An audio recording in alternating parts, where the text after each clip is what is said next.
Sveiki mano bičiuliai, sveiki sugrįžę į mano YouTube kanalą. Pirmiausia, kaip visuomet, kviečiu visus nepamiršti prenumeruoti kanalo, paspausti varpelį, kad gauti naujausius vaizdo įrašus. Tie, kurie lankotės pirmą kartą, taip pat prenumeruokit kanalą. Jame yra daug vaizdo ir receptų, taip kad kanalas turėtų būti įdomus ir naudingas. Šiandien kepsime viščiuką česnakinį.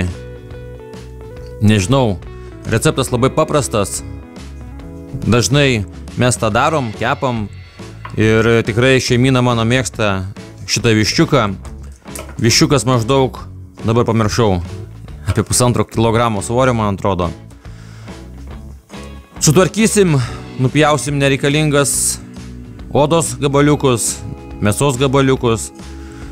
Paruošiam jį marinavimui.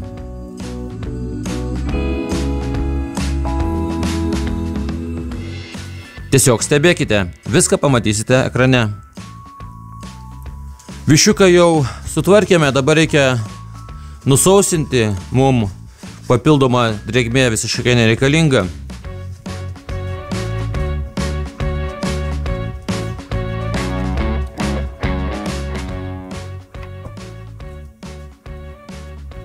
Ir dabar padarysime viščiukų kišenytės, į kurias vėliau įdėsime prieskonių užtepėlę.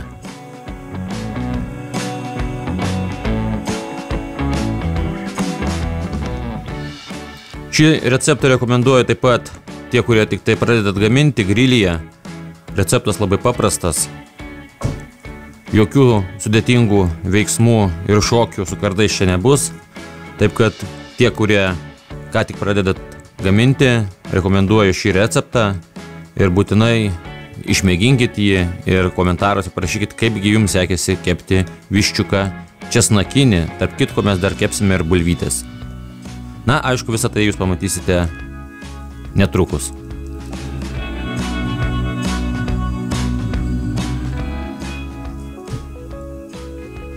Dabar ruošime marinavimo mišinį. Česnakas 10 skiltelių maždaug. Česnako niekuomet nebus per daug. Mes galvojam, kad mums 10 užteks.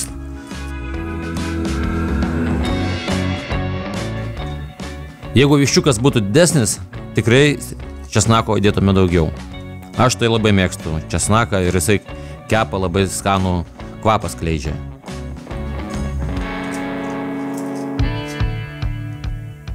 Pusantro šaukštelio druskos arbatinio.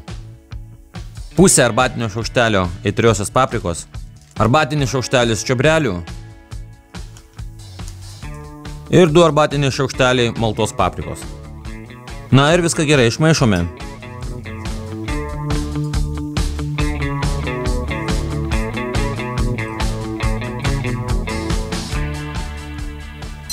Ir dar įpilsime 2 šaukštus valgomosios aliejaus.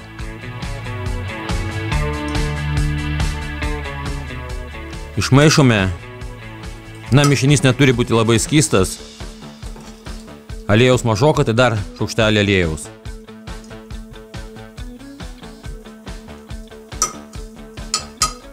Na va, štai toks turi gautis mišinukas. Ir netrukus jis keliaus į vištieną. Na, dabar iš aksesuarų pasakysiu, ko mums reikės: termometro momentinio, vazos kepimo, kepimo popieriaus ir rūkymo kaladėlės. Imame kepimo vazą ir maždaug trečdalį talpos įpilam vandens. Daug nepilkit, nes vanduo šaldys vištieną ir viduje jinai nebus pilnai iškepusi. Ir į vazą įdėsime šaukštelį čiobrelių. Atėjo laikas viščiuko marinavimui. Pusę šaukštelio imam mišinuką mūsų paruošto ir dedame po viščiuko odą, paskirstome tolygiai. Na, manau, čia viskas yra elementaru, nieko sudėtingo. Tarp kitko, tokį viščiuką nebūtinai galima kepti grilyje, aš manau, kad puikiai jis iškeptų ir elektriniai ar dujiniai orkaitai, taip kad šį receptą neprivalu naudoti būtent grilyje.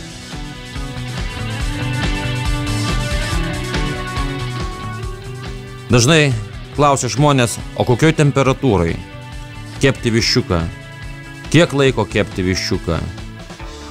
Atsakymas yra labai paprastas. Kepimo temperatūra yra geriausia tarp 180-200 laipsnių.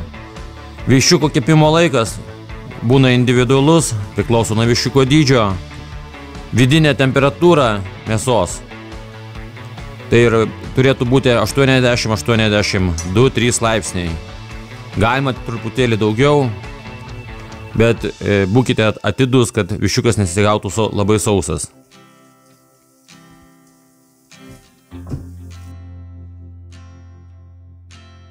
Ir likusį užtepėlės mišinį paskirstom tolygiai viščiuko paviršiumi.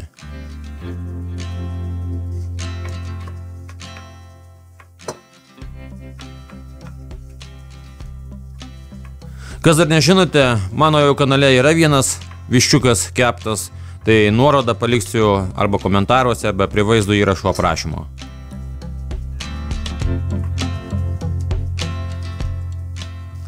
Dabar ištiesime popierių ant keptuvės, kad lengviau būtų popierių ištiesti, jį paglamžinkit, tada jisai nesusivinios, nesusiraitys.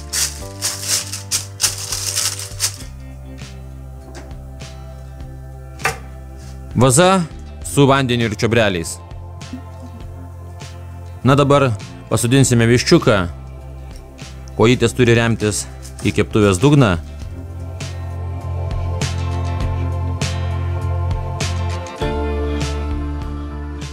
Ir sparnelius sudėsime už nugaros, kad jie mums nesviltų. Ir eisime paruošime kepsninę netiesioginiam kepimui, temperatūra 180-200 laipsnių.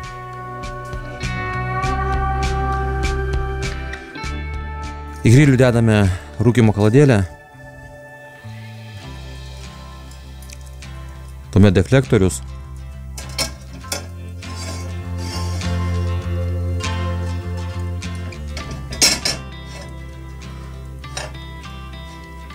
grotas ir ant grotų pastatysime viščiuką. Dedame viščiuką, nustatome laikmatį 1:20 ir drąsiai galim ilsėtis. Po 1:20 atidarysim grilių, pažiūrėsim, kas ten vyksta.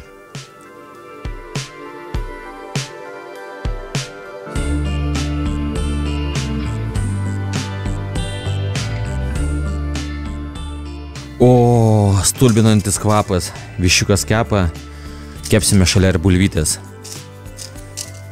Prabėgo, sakiau, po 1:20 atidarysiu, pamelavau, prabėgo pusvalandis, bulvytės, manau, per 50 minučių tikrai iškeps. O, kaip skaniai kvepia, fantastika. Pasikartosiu, ne vieną kartą jau sakiau, kad tai yra pavydas kaimynams, nes kvapas sklinda aplink namus dideliu spinduliu.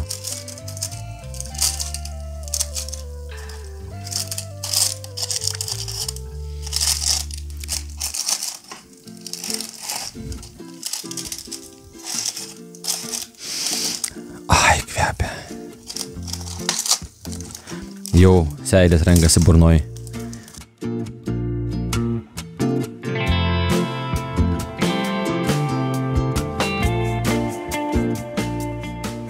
Atėjo laikas apversti bulves.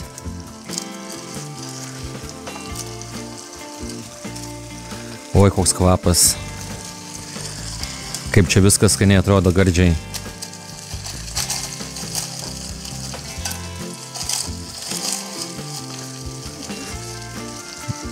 Iškepė vištieną, viščiukas mūsų česnakinis. Pamėginkim perpjauti per pusę. Alkanų pilna troba, kaip sakoma. Karšta, karšta. Gal per anksti paskubėjom pjauti. Reikėjo leisti dar truputėlį jam pailsėti. Super, super. Jo, sakai super. Nuki. Paragaukim truputukį.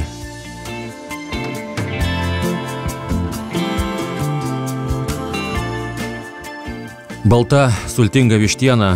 Aš truputėlį paragausiu. Žinokit, ilgai negaišiu laiko, nes tikrai žmonės nori valgyti, nemandagu juos užlaikyti. O, sultinga. Galit valgyti be dantų, kas neturit. Juokauju, aišku. Tikiuosi visi su dantim. Visiems dėkoju, kurie žiūrėjote. Nepamirškit paspausti laiko, komentuoti, pasidalinkite su draugais vaizdo įrašų. Laukit naujų vaizdo įrašų. Iki.